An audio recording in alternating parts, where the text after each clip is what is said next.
Gente, que alegria a gente se reunir aqui, né? A gente poder celebrar esse primeiro dia da semana em família, ver tantos rostos que há tempo eu não via. É uma alegria mesmo a gente poder celebrar esse dia. Chamei o PP aqui para compartilhar comigo, esse amigo, e até pela liberdade que a gente tem. Não sei se você quer começar, quer que eu comece, fica à vontade. O que você quiser. Amém. Então eu começo. Amém. Vamos baixar nossas cabeças para a gente ter uma palavra de oração. Baixar as nossas cabeças, fechar os nossos olhos, tentar distrair, deixar aquilo que está fora do nosso alcance, da porta para fora, para a gente poder entrar nessa dimensão de ouvir o nosso Pai, ouvir aquilo que Ele quer comunicar aos nossos corações. Então se concentra, vamos pedir isso a Ele. Pai, nós queremos te pedir que o Senhor converse com nós essa manhã, que o Senhor traga à luz aquilo que precisa ser iluminado em nossas vidas, dê sentido à nossa semana, para que a gente entre no espírito do que o Senhor quer revelar através das nossas vidas. Em nome de Cristo Jesus. Amém e amém. Pode começar. Bom dia, acabou que eu comecei. Alegria poder estar aqui com vocês hoje, nesse domingo de Ramos, né? Um domingo em que Cristo foi entronizado ali em Jerusalém.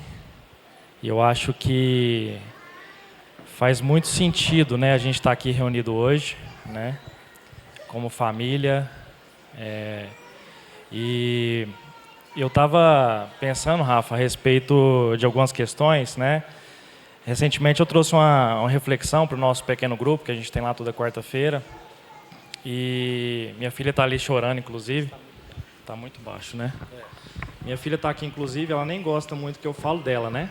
Então eu vou nem falar o nome dela, mas já vai para a salinha, né, filha? E eu tive uma experiência com Deus e com a minha filha recentemente, que eu acho que vem muito a colaborar, a contribuir com a nossa vida, né? Tá bom. Numa terça-feira, de madrugada, eu estava com a minha esposa dormindo, quando a Ana Luísa resolveu bater lá na nossa cama. E queria dormir com a gente, né? Quem é do pequeno grupo já ouviu essa história. Isso tem 3 semanas, mais ou menos. E ela resolveu dormir com a gente, acordou todo mundo, fez aquele escarcéu. Eu falei, não, tá bom, então dorme aqui, fica em paz. E só que nesse meio tempo eu acabei perdendo o sono, né? E eu não sei você, mas eu quando perco o sono de madrugada, eu entro naquela onda de ter aqueles pensamentos que as pessoas chamam de pensamentos ruminativos, né? De madrugada, às vezes, você pensa desde o que você vai comer amanhã até qual o sentido da sua vida, né?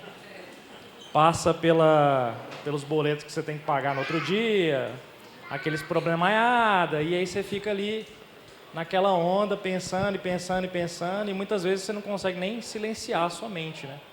Eu acabei entrando nesse estado, né? Perdi o sono, minha filha me acordou, e aí eu achei que minha filha já estava dormindo, né? Eu olho para o lado, Ana Luísa com o olho aberto. Eu pensei assim, poxa vida, né? O que se passa na cabeça dessa criança, né? De madrugada. E eu, no meio dos meus pensamentos, e numa situação rara para uma madrugada, minha filha resolve, então, me dar um abraço, apertado. E aquele abraço, ele foi capaz de silenciar, de repente, todos os meus pensamentos. E ali eu tive uma experiência com Deus. Porque eu gosto de falar que o céu... Você pensa no céu? Alguém aqui pensa a respeito de como vai ser o céu? Eu gosto de falar que o céu vai ser um abraço ininterrupto dos nossos filhos. Concorda comigo? Vai ser um sentimento assim ininterrupto, aquele abraço que não tem mais fim, né? Você não vai ter mais que despedir para ir trabalhar, vai ser um abraço ininterrupto. Naquele momento Deus comunicou comigo que, filho, antes de qualquer coisa você é meu filho. Você não é definido por esses problemas, por essas dificuldades. Então minha filha, ela resumiu para mim que eu sou uma pessoa racional demais, né, gosto de estudar, ela resumiu para mim 100 páginas de um livro sobre saúde mental, naquele abraço. Foi um resumo. E eu lembrei de um conceito que eu queria compartilhar com vocês hoje, que eu acho que tem tudo a ver. Um conceito filosófico, que um filósofo australiano chamado Frank Jackson, ele criou esse conceito chamado qualia. Eu compartilhei isso lá no nosso PG. Para ele explicar esse conceito, ele conta uma história, né? Imagine que uma mulher foi nascida e criada em um mundo em que tudo é preto e branco. Faz essa imaginação aí, tudo é preto e branco. Então ela é enclausurada nesse mundo, só que aprove, né, a Deus que ela se tornasse uma grande cientista e especialista em cores, sem nunca ter visto uma mísera mínima cor. Então essa mulher, ela resolve entender absolutamente tudo. Ela sabe qual o comprimento de onda, o intervalo do comprimento de onda da cor vermelha. Ela sabe, inclusive, de que maneira as cores atingem a nossa retina e como a nossa retina processa as cores. Ela sabe, inclusive, como nosso cérebro processa a experiência de ver uma cor. Mas tudo isso, lembrando, sem ter visto uma única vez uma cor. E aí, de repente, suponha também você aí que ela é liberta desse mundo, né, preto e branco. E ela resolve sair. E a primeira coisa que ela vê é a cor vermelha. E uma pergunta que eu te faço hoje, e que o filósofo também faz, ela se surpreenderia ou não? Você acha que sim? Você acha que não? Sim, ela se surpreenderia. Por quê? Essa é a pergunta. Porque existe uma diferença entre você conhecer completamente uma coisa e você viver algo. E essa diferença o filósofo chama de qualia. Essa qualia é essa compreensão subjetiva da realidade, que só a realidade é capaz de nos entregar. Então, naquele momento, no abraço da minha filha, eu vivi com ela uma qualia, que muitas vezes eu não poderia muito bem explicar, mas eu sei que aquela qualia resumiu e resolveu todos os meus sentimentos de ansiedade internos. Então, é essa qualia, por exemplo, que por mais que as tecnologias avancem e tentem te fazer viver uma imersão, ou, por exemplo, você assistir um jogo de futebol, por mais que você use um sistema de imersão, um óculos de realidade aumentada, nunca vai ser igual você estar no estádio. Me lembro quando eu ia no estádio, quando pequeno, meu pai está aí, a gente ia assistir o Goiás num raro momento na Libertadores. Raríssimo, né? 2005, 2006 ali. Paulo Baier no auge, né? E a gente ia lá no estádio, sentia o cheiro, ouvia o grito, sentia a emoção. Tinha uma história ali acontecendo, né? Que difere da experiência de televisão. E eu achava aquilo interessante, né? Porque a gente tomava banho de cerveja. E a gente era muito assembleiano e chegava em casa fedendo cerveja, né? Que escândalo, né? E toda essa experiência formava na minha mente uma qualia que muitas vezes eu não sabia explicar, mas era uma experiência completamente diferente da que eu assistia na televisão. E isso é aplicável, irmão, você que está aqui, eu não tinha percebido, como é que você está? Tudo bem? E a gente, muitas vezes, isso pode ser inclusive aplicado às nossas relações, né? É diferente eu estar aqui conversando com o Rafael em relação a estar conversando com ele através do WhatsApp, né? Às vezes, o movimento da sobrancelha dele diante de uma piada ruim que eu faço, né, um sorriso igual ele está fazendo aqui agora, é o que compõe a experiência da qualia na minha vida. E naquele momento, Deus falou comigo através de um abraço. E onde eu quero chegar com isso, né? É que, na nossa fé, muitas vezes, a gente experimenta Deus, aliás, a gente se limita a apenas conhecer a Deus. E eu queria pedir para você projetar aqui no telão um texto que está lá em Jó, capítulo 42. Vamos ficar para o lado aqui. 42, versículo 5. Só o versículo 5, você pode projetar aqui. Pronto, beleza. Eu lembrei desse texto aqui. Todo mundo aqui conhece a história de Jó, né? Jó, de repente, ele se viu numa situação completamente delicada, né? Quando tudo lhe foi tirado ele teve suas posses tiradas, a sua família tirada, sua saúde lhe foi também tirada. E ali ele teve que lidar também com seus amigos, tentando buscar explicações a respeito do que estava acontecendo com ele. E antes de Deus restituir tudo a ele, Deus tem uma conversa com ele, e Jó simplesmente faz essa declaração: eu tinha ouvido de ti com os meus ouvidos, mas agora os meus olhos te veem. Jó acabou de ter uma qualia com Deus. E a conclusão que eu gostaria de chegar, e a reflexão que eu gostaria de trazer, principalmente nesse domingo de Ramos, em que Jesus é entronizado, é que Deus quer ter parte com você. Deus quer ter parte com você. Às vezes você está vivendo uma experiência com Deus só de ouvir falar. Em alguns momentos você está simplesmente ouvindo a Deus a partir daquilo que você escutou dos seus pais. Você está vivendo e conhecendo a Deus daquilo que foi te falado durante toda a sua infância. E pode ser que você venha para cá, todo domingo de manhã, buscando de Deus explicações. Você quer explicação a respeito do que fazer com o rombo financeiro que existe na sua empresa? Você quer explicação a respeito do seu cônjuge? Você quer explicação a respeito do porquê a sua esposa não te respeita? E você vem buscando explicações. Por muito tempo eu fui o cara da explicação. Eu precisava que Deus me explicasse sobre Ele, me explicasse sobre o porquê eu estava passando por algumas situações. E aí eu fui entender, finalmente na minha vida, por muito tempo, e reforçado por esses momentos de qualia com a minha filha, ou com meus entes queridos, ou com as minhas leituras bíblicas, ou com o próprio Deus, de que, na verdade, a maior bênção que Deus pode entregar para a nossa vida não é uma explicação, é Ele mesmo. Ele é a nossa porção. Ele é a nossa herança. Então talvez você esteja aqui tentando buscar entender sobre os caminhos de Deus.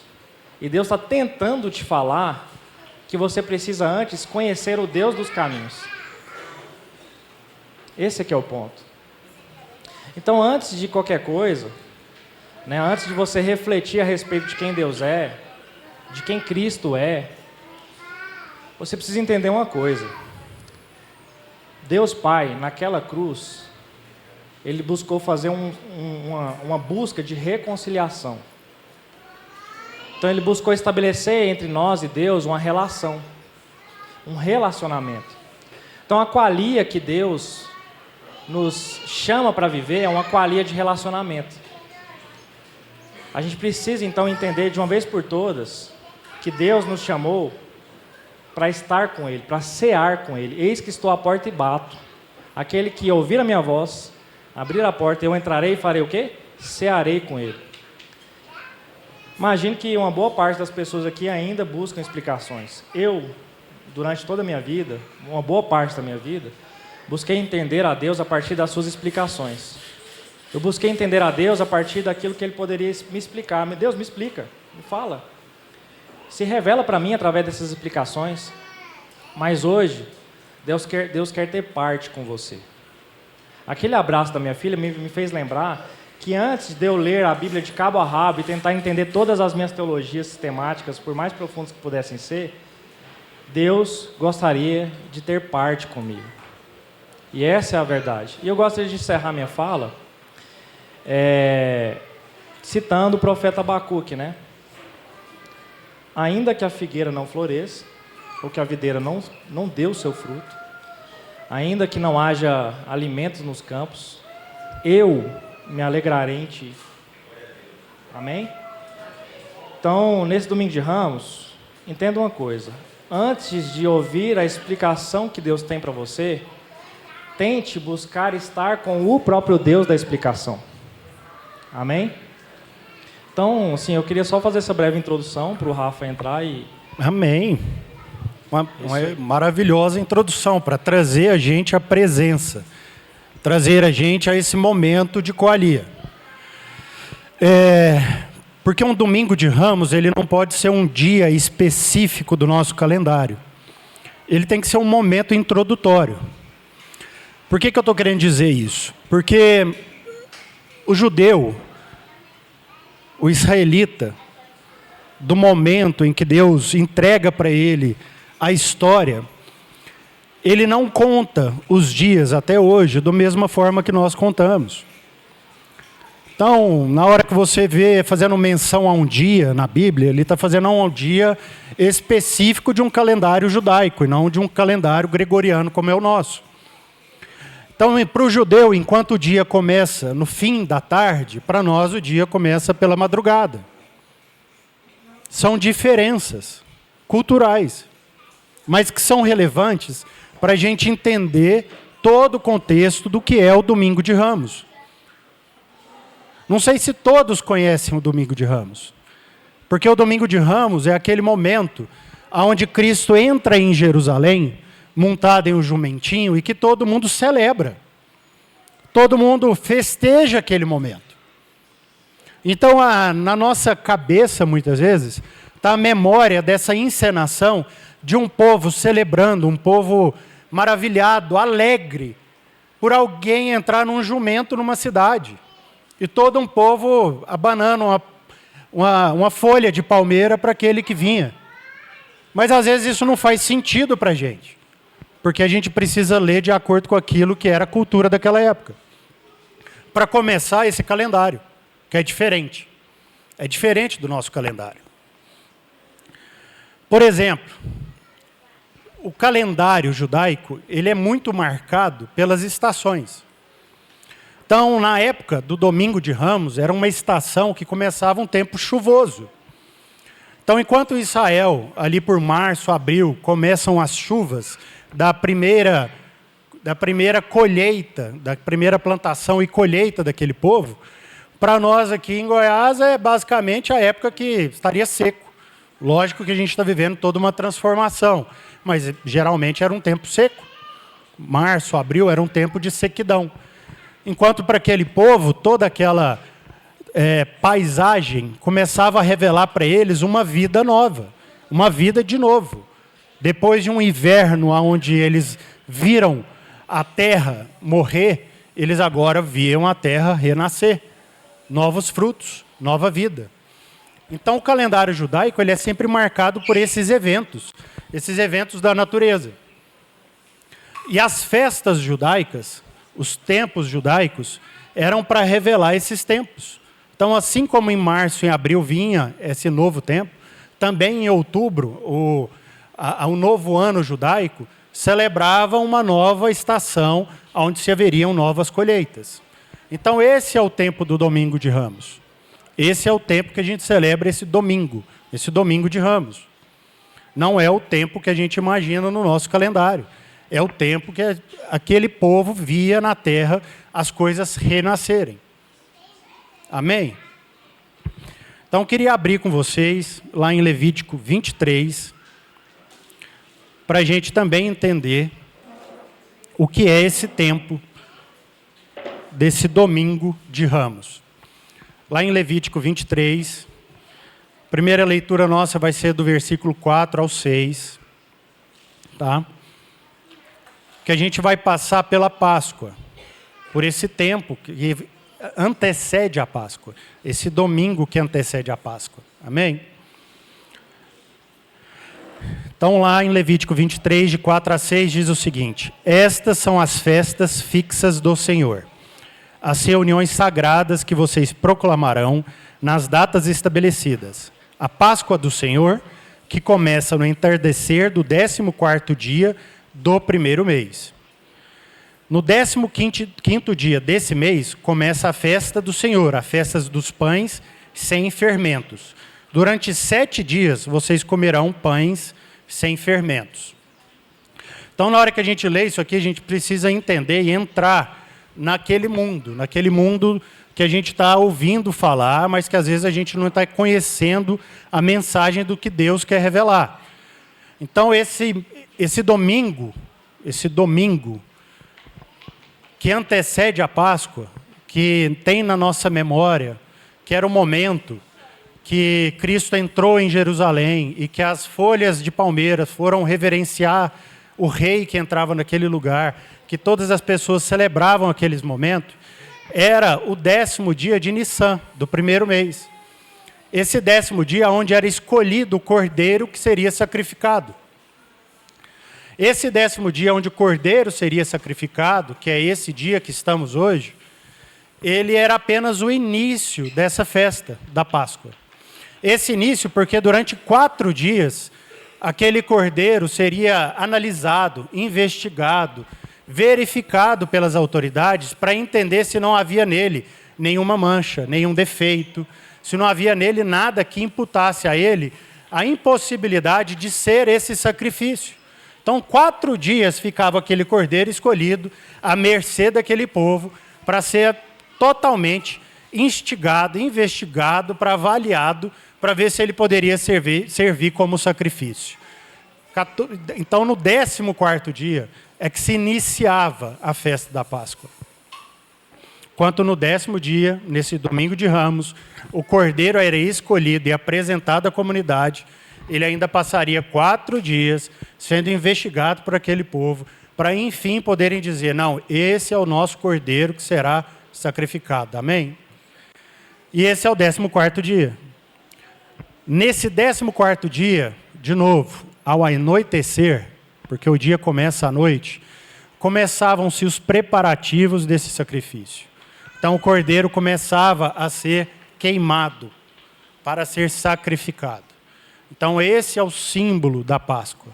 No 15º dia, o cordeiro ia ser sacrificado para aí sim dar início à memória daquele povo sobre o êxodo, sobre o tempo que eles foram tirados do Egito, sobre o tempo que Deus foi lá e resgatou eles da morte, resgatou eles de uma cultura escrava, para entregar a eles uma cultura de filho. E neste momento é que o cordeiro é sacrificado, no 15º dia para o 16º. Então, no 16º é a celebração. Desculpa, no 10º... Ô, gente. No 10º ou 13º, eu fui confundindo as datas, perdão, gente. No 15º dia é que ele é sacrificado, para que no 16º, então, ele possa ser entregue àquele povo. Isso precisa ir construindo na nossa cabeça, na nossa mentalidade, essa cena, para a gente entender o emblema, a imagem do que era o Domingo de Ramos. Porque enquanto aquele povo todo celebrava esse momento de Ramos, como um momento muito específico para aquele povo, e celebrando uma angústia de todo o povo, que esperava alguém para reinar sobre Israel durante 1400 anos, aquele povo inteiro estava celebrando um filho sendo entregue à morte. Aquele povo, instigado por um momento anterior, onde Jesus havia ressuscitado Lázaro da morte, onde Jesus havia trazido Lázaro à vida naquele momento, todo aquele povo entregue ali naquele momento por causa desse milagre específico, todo aquele povo ali estava celebrando esse Jesus do milagre. Esse Jesus que fazia coisas que ninguém poderia imaginar. Esse Jesus que viria para reinar sobre eles. Então, por isso era uma festa de celebração. Mas todo aquele povo havia esquecido essas imagens anteriores, de que Jesus era, na verdade, esse cordeiro escolhido por Deus para ser sacrificado em favor de todos eles. Então, é a mesma coisa da gente pensar aqui, o Bruno com a sua filha, caminhando para entregá-la em sacrifício a todos nós. Isso é uma imagem carregada de significado. Ela não é carregada de mera expectativa, de alegria e daquilo que Deus pode fazer por nós. Ela é carregada dessa imagem de um pai carregando no colo um filho e levando ele ao seu povo para ser entregue em favor dele. Então, o Domingo de Ramos é uma celebração. O domingo de Ramos é uma imagem que deve trazer à memória nossa um momento de alegria, sim. De celebração, sim. Mas é essa a imagem. Essa é a imagem. Porque o primeiro sacrifício foi um pai. A primeira vez que Deus quis começar a construir essa imagem nas nossas cabeças, Deus chamou Abraão, falou: pegue o seu filho, agora traga o seu filho para mim e sacrifique ele em meu favor.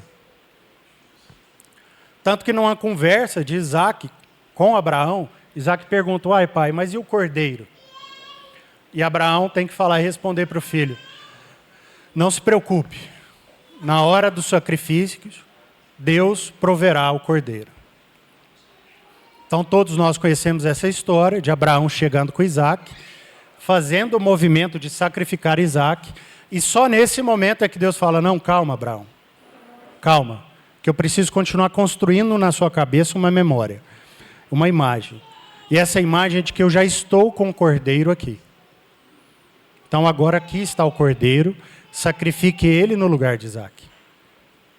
E essa história vem sendo contada, vem sendo construída na nossa cabeça, vem sendo construída na cabeça dos israelitas daquele tempo e deve ser construída na nossa cabeça. De Deus pegando no colo o seu filho e levando ele para ser entregue à morte. Essa é a Páscoa. Não existe outra Páscoa. Essa é a Páscoa. Essa é a Páscoa do Domingo de Ramos. Um homem que, diferente de todos aquele povo, imaginavam, porque eles estavam abanando uma folha de palmeira, e abanar uma folha de palmeira significava que aquele rei que ali entraria em paz. E todo aquele povo ainda esperava que aquele rei viria em guerra para libertar eles dos romanos.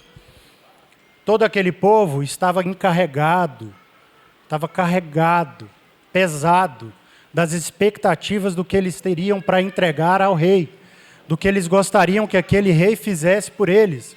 E aquele rei ali, na verdade, entrava em paz, entrava como um cordeiro que durante 4 dias seria investigado, açoitado, malquisto e inclusive condenado pelas autoridades daquele mesmo povo. E ele não teria a menor resistência de ser ele mesmo o sacrifício, a Páscoa, o pão sem fermento que seria entregue àquele povo. E eu estou trazendo isso aqui hoje e queria te ouvir também nessa Páscoa por causa dessa conexão do que você trouxe aqui para a gente hoje. Se nós, como pais, se nós, enquanto filhos, porque é só essas figuras que Deus tem para nos entregar, irmãos.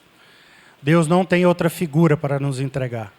O relacionamento de Deus conosco, que o PP trouxe para a gente entender, materializar e ter no nosso imaginário aquilo que é o relacionamento dele conosco, é de um pai com um filho.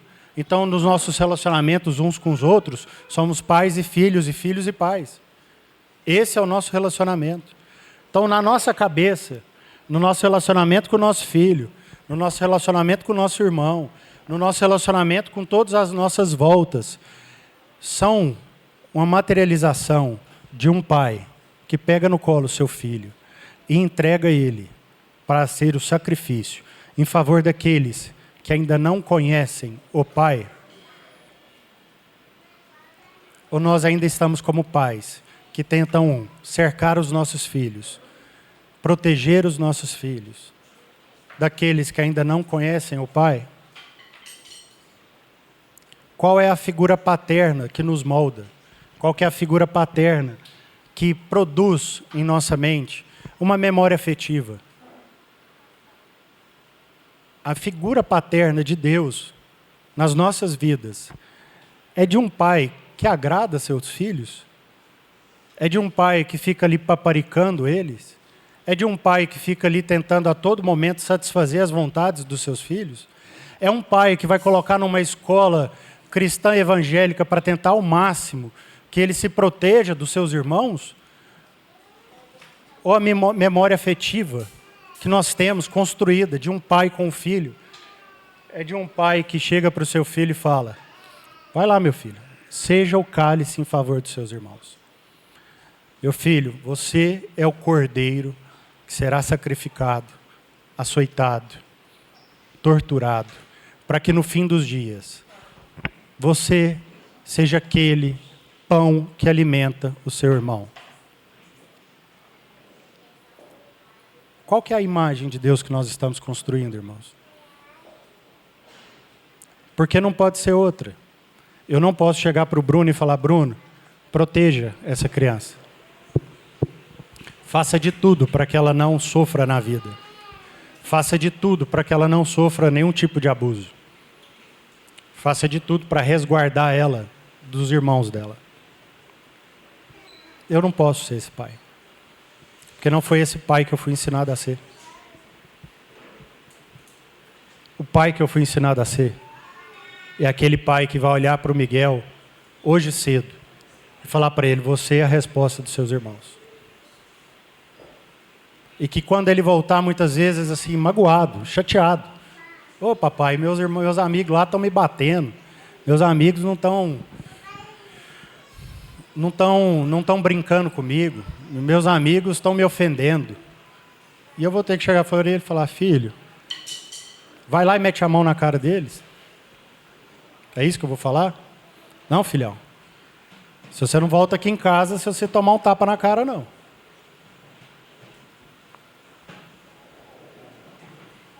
Deixa de brincar com eles. Vai brincar com outras crianças. É esse filho que eu vou formar? Ou o filho que eu vou formar vai falar para ele: dá a sua outra face. Pergunta para o seu irmão, para o seu amigo, o que está acontecendo no coração dele para ele te agredir. Pergunta para ele se ele está querendo te excluir por alguma coisa que está acontecendo na vida dele. Se esforce por ele. Tenta entender seu amigo, porque às vezes seu amigo não tem quem o escute. E a figura do Monte Moriá, ela é muito interessante, né? O que é o monte onde Abraão foi levado para sacrificar o seu filho, né? Porque a pergunta que a gente precisa fazer é o seguinte: Abraão sacrificou o seu filho? Eu te pergunto, responde para mim: Abraão sacrificou Isaac? Sim. No seu coração. No seu coração, Isaac foi plenamente sacrificado. E quando a gente celebra a Páscoa, é para a gente lembrar que o Cordeiro foi providenciado, tá bom? Fique em paz. O Cordeiro foi providenciado.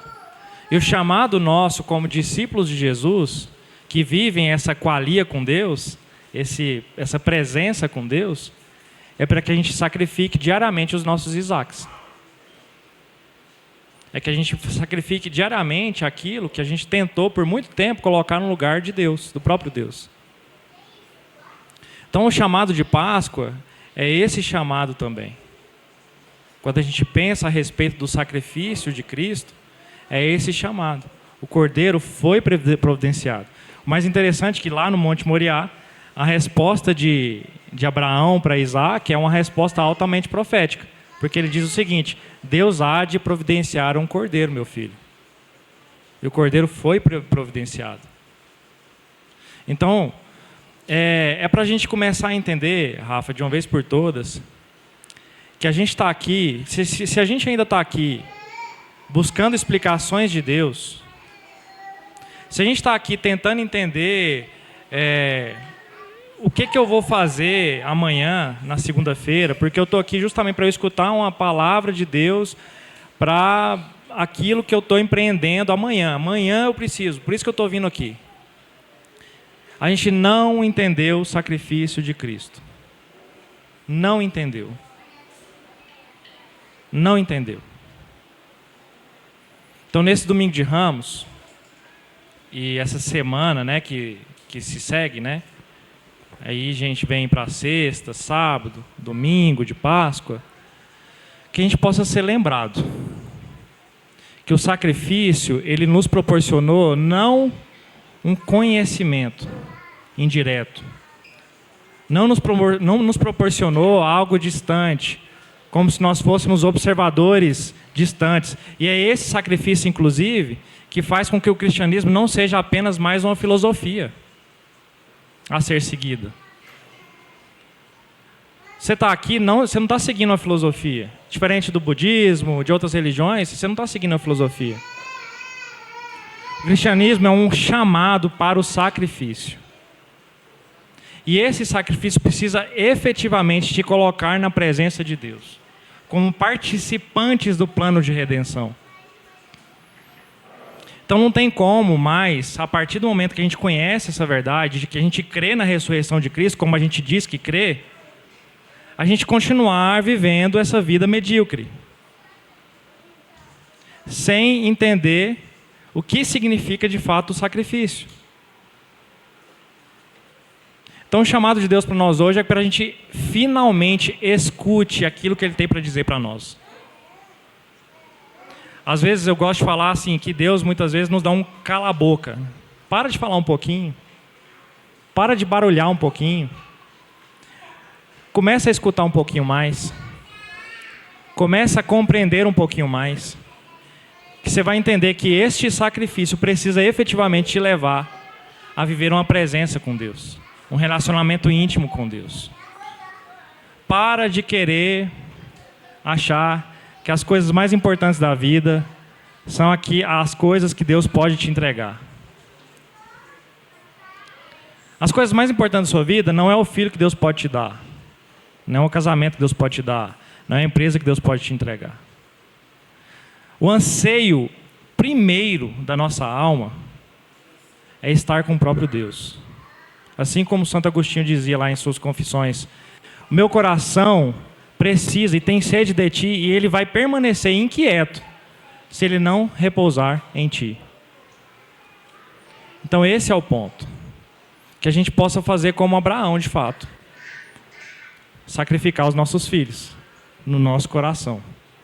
Parar de achar que de alguma maneira a gente vai saber o que, de acordo, a partir daquilo que nós cremos ser o melhor para ele, parar de achar que nós temos a resposta para tudo na nossa vida, na vida dos nossos filhos.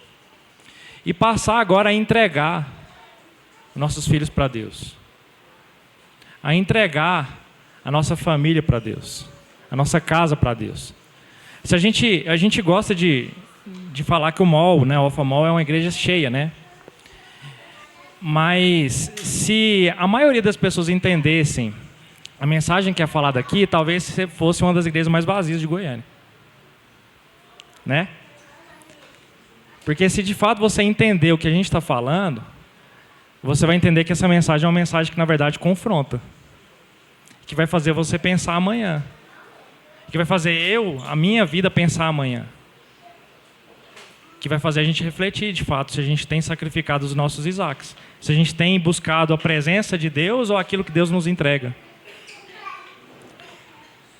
Então, de uma vez por todas, que a gente possa ser pacificado nessa manhã. Que o sacrifício já foi feito, tá? O sacrifício já foi feito. Não há nada que você possa fazer que vai substituir esse sacrifício. Nada. Nada, assim, sabe o que é nada? Nada. Então, a gente queria te fazer um convite. Se renda. Se renda. Se entregue completamente. Pare de dar murro em ponta de faca. Para de querer explicações. Para de querer conceitos. Para de querer finalmente achar a resposta para todos os seus problemas, porque agora eu achei. Apazigue o seu coração. E deixe com que essa qualia de Deus, essa qualidade, esse relacionamento de Deus, através do sacrifício vivo de Cristo, passe através da sua vida. Amém? Amém. E queria fazer um convite mesmo a vocês. Não sei se você veio com alguém, se você está com seu filho, sua esposa. Quem quiser fazer essa entrega, quem quiser fazer esse compromisso com Deus nessa semana que se inicia, se coloca de pé, pega seu filho no colo, Se puder, Mazinho, pega seu filho no colo, abraça seu amigo, abraça sua esposa, quem tiver ao seu lado. Fecha seus olhos, abaixa sua cabeça, nesse mesmo sentido de tentar fazer a imagem naquilo que é a sua cabeça, a sua memória. Construa isso na sua cabeça, no seu dia agora. Você com seu filho no colo, você abraçado com seu amigo, você abraçado com sua esposa, com quem você estiver. Começa a construir essa cena. No dia seguinte, a grande multidão que tinha ido para a festa ouvir falar que Jesus se dirigia a Jerusalém. Então eles pegaram ramos de palmeiras e saíram ao seu encontro gritando: Hosana, bendito é o que vem em nome do Senhor, bendito é o Rei de Israel. Então construa na sua cabeça com seu filho, sua esposa, seu amigo, o seu pai que está no céu, está te abraçando agora, entrando por Jerusalém para te entregar. A pessoa que você está abraçando, ela está ali para ser entregue. Você está ali para ser entregue. Seu filho no seu colo é para ser entregue. Essa é a entrega irrenunciável que o Senhor pediu a Abraão e que pede a nós nesse domingo de Ramos. Que a gente entre por esse caminho a Jerusalém e a gente não retroceda. Que a nossa vida seja entregue. Que a vida dos nossos filhos seja entregues. Que a vida dos nossos cônjuges seja entregue. Que a vida do nosso irmão seja entregue. Que a vida da minha mãe seja entregue. Que a vida do meu pai seja entregue. Mas nós estamos nesse domingo de Ramos, nos preparando.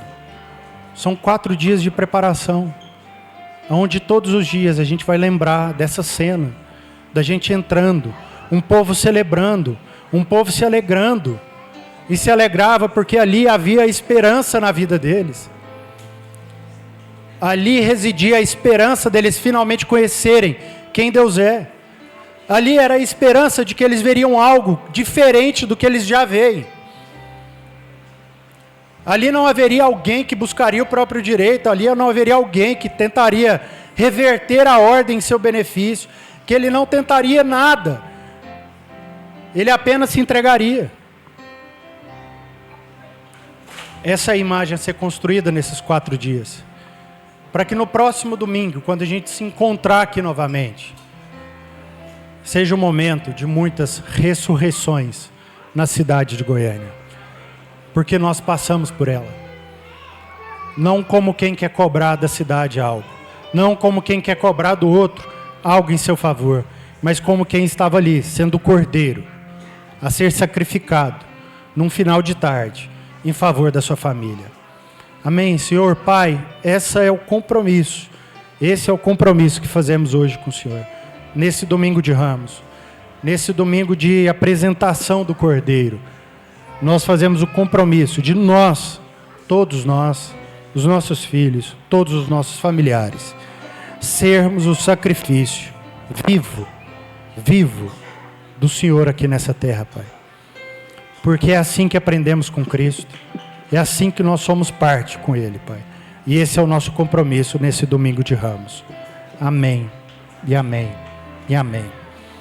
Podem se sentar. Só queria fazer uma pergunta breve. Motivado aí pela última semana que nós não nos encontramos, né? Quem aqui ainda não tem um pequeno grupo?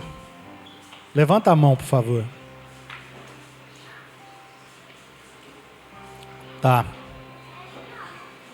Procura a mim, procura o PP, procura o Mazinho aqui, ó, o Cleneomar, Isadora, Tiago, todo mundo aqui, o próprio Clinton. Procura a gente aqui no final. É essencial. Eu vou dizer isso com muito zelo. É essencial para a sua vida que você participe de um pequeno grupo. Você esteja inserido em um povo que pode ser a materialização disso na vida de vocês e que vocês possam ser a materialização do que nós conversamos na vida deles.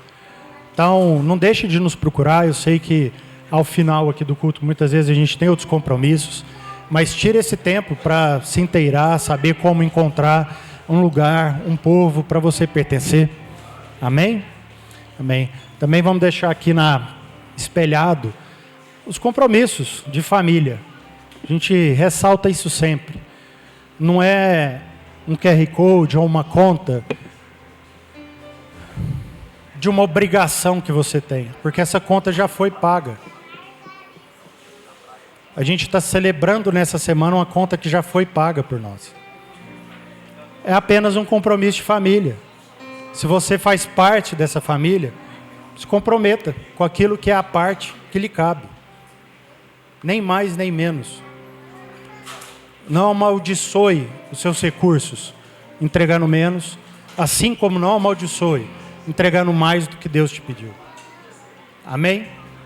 Amém. Então vamos em paz, que o amor do Pai, a graça do Filho e a comunhão do Espírito esteja conosco nesse domingo de Ramos e nessa semana de Páscoa que viveremos. Amém?